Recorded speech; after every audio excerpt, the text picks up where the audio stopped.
November నెలలో తిరుమల శ్రీవారి హుండీ ద్వారా 113 కోట్ల ఆదాయం వచ్చిందని టీటీడీ చైర్మన్ బిఆర్ నాయుడు వెల్లడించారు.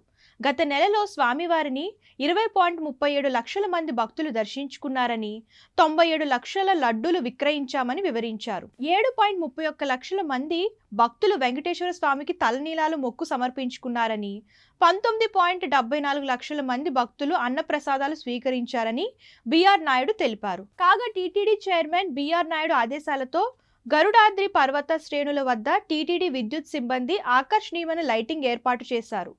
గరుడాద్రి పర్వతం తిరుమల నుండి తిరుపతికి వచ్చే మొదటి ఘాట్ రోడ్ చివరిలో ఉంటుంది. గత 5 ఏళ్లుగా అక్కడ లైట్లు లేవని తెలుస్తోంది. ఇటీవల టీటీడీ చైర్మన్ గా బాధ్యతలు స్వీకరించిన బిఆర్ నాయుడు దీనిపై దృష్టి సారించారు. తాజాగా విద్యుత్ సిబ్బంది ఇక్కడ లైట్లు ఏర్పాటు చేయడంతో గరుడాద్రి పర్వతం వెలుగులు విరజిమ్ముతోంది. అంతేకాదు ఘాట్ రోడ్ ను ఆనుకొని ఉండే వినాయక ఆలయం వద్ద ట్రయల్ రన్ కింద 6 ఫోకస్ లైట్లను ఏర్పాటు చేశారు.